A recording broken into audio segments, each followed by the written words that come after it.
Brayden Point is still not signed. Training camp starts tomorrow. Preseason starts next week. Regular season next month. My mind has started to formulate a possible explanation or a speculation on what just might be going on. Find out on this episode of Distant Lightning.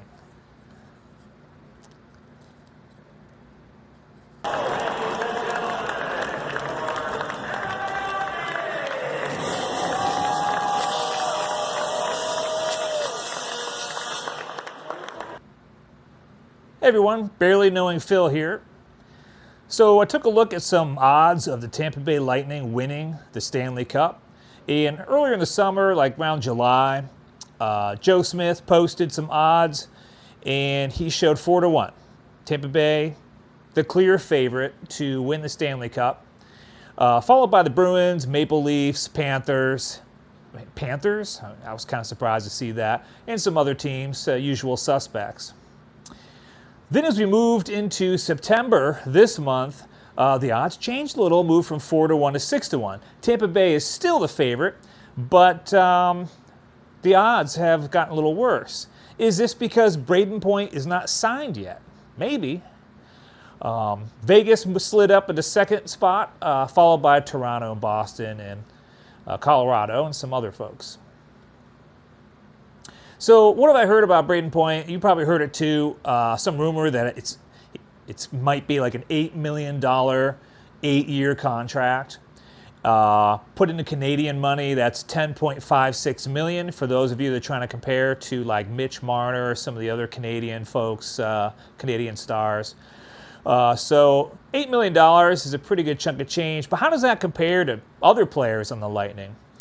So if we look at Brayden Point, his last 3 years on the Lightning, he's progressively gotten better, right? So in 2016, 2017, 18 goals, 22 assists, 40 points. The next year, 2017, 2018, he jumps to 66 points. And last season, he jumps again to 92 points. Very healthy numbers. If you compare him to some other players on the Lightning, get a feel for what he's worth.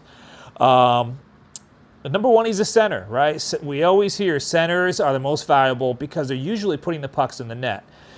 Kucherov is the highest paid non-center on the team. He's the highest paid player on the team, frankly, tied with Vasilevsky now at $9.5 million per year. But he put up 128 points last year, 41 goals, same as Brayden Point, but then 87 assists, whereas Point only did 50 assists last season. If we look at Steven Stamkos, Stamkos had the most goals on the team with 45, so Brayden Point was pretty close. And he had a few more assists, 53 versus Brayden Point's 50, and so ended up with 7 more points than Brayden Point. And Stamkos makes a healthy $8.5 million per year. And no other player really comes close to those numbers as far as salary goes. So Brayden Point being a center, but not doing as much scoring or points earning as Stamkos or Kucherov, that $8 million figure is probably pretty accurate, honestly. Before the $8 million number, I'd heard 7.75. So clearly that number moved up a little bit.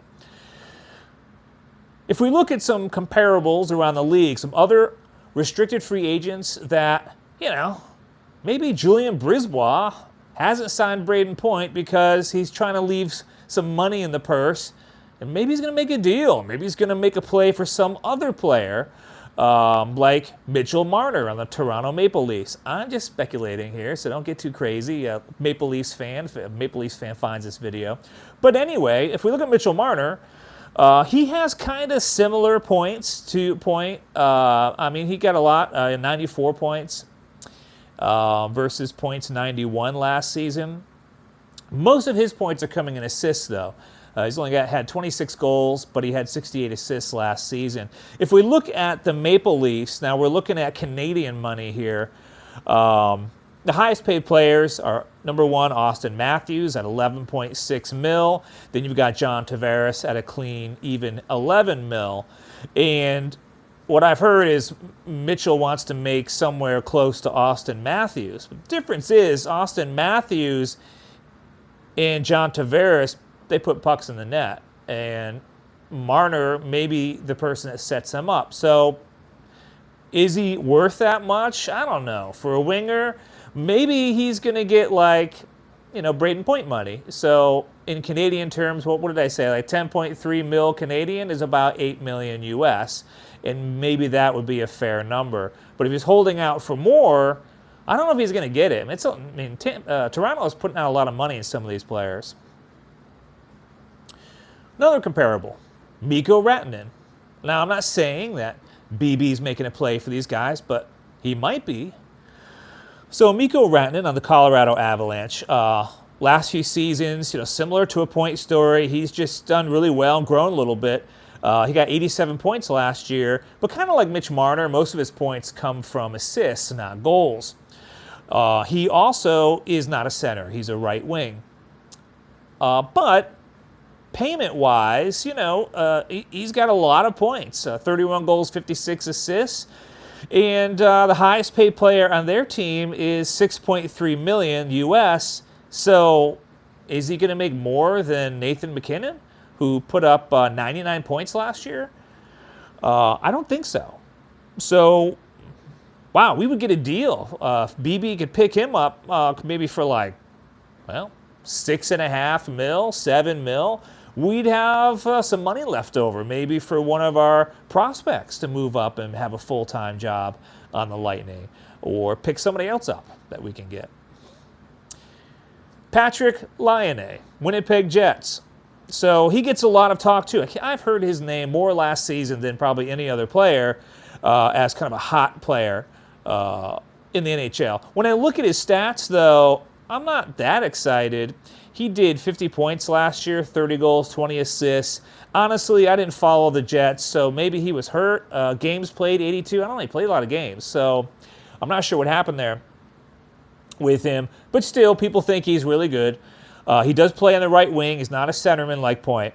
And he did 30 goals, 19 assists last season for a total of 49 points. Where did I get that from? Okay, Cap Friendly's got the points totals a little off there. But he basically did 30 goals, 20 assists, 50 points. He did, not nearly as much as Point. So what can you pay him? The highest paid player on the Winnipeg Jets is 8.2 million Canadian. So you have to let's see, it's 1.3 Canadian dollars per American dollar. So whatever that is, maybe it's like 6 mil, 6.3, something like that. In American dollars. So that would be kind of a deal to get Laine. But still, he's not a centerman, and he's no Brayden Point. So what is Julien BriseBois up to? Can we assume that it's not Point, it's Julien? Well, I happen to have an unverified recording of Julien BriseBois, allegedly, Julien BriseBois, in his office, receiving phone calls from several NHL players. Let's have a listen. Hello, this is Julien. Brayden, the third time you are calling today. How was my croissant? Did you have a bite? Oh, you ate it very quickly and you want more. Yes. Oui. Many personnes want Julien's croissant. So are you still stuck on that number, 8 million? Oh, Brayden, hold for one moment. My phone is ringing and I have to take it. Bonjour. C'était Julien. Excuse me. This is Julien. Patrik Laine. Have I heard of him? Yes, I'm on the line. Patrice. So what makes you want to call the BriseBois today? And you can call me BB. Oh, you want to win a cup? With the Lightning? Hold for I have another call coming in. Patrice, don't leave. One moment. Bonjour, c'était Julien. This is Julien. Oh, no way. Mitch Marner? Are you kidding? How you doing, buddy? You've heard of Julien? Aha. Wait, you also? I'm sorry, I mean, you want to win a cup? With the Lightning? Well, your number better not be as high as Brayden Point. Let me just put that out there. 7.5 mil, you say? Can I call you back? I have other calls. Okay, thank you. Okay, sorry. Yes, we're working on your contract. How about I send you a few more croissants? You know, I got some more calculations to work to try to make that number happen for you. Yes. Okay, just hold for one moment. I gotta get back to the other call. Hey, Patrice, mon ami. Oh, you have heard of Julien's croissant? I will send you some, and then maybe you will think, 7. How many years? I mean, so you want to sell? You think 7 mil over maybe 9 years? You are young, no? Okay, we'll think about it. I will send some. Okay, goodbye. Okay, Brayden, yes, okay. So, I'll probably get back to you in a few days, okay? All right. And mon croissant. Okay, I don't know how that could possibly be true, but if it is, it's tantalizing. Is Julien really trying to lure some big stars in the NHL to the Lightning with his croissants? Well, I don't know. I'll leave it up to you, the viewer, to determine if that was real or not. But anyway, thanks for tuning in on this episode of Distant Lightning. Next episode, we are going to look at projected forward lines. And we've picked up Pat Maroon, sporting a nice new shiny Stanley Cup ring. Hopefully we signed Brayden Point to a nice, fat, long contract. And what will our forward lines look like at the start of next season? We'll find out next time on Distant Lightning.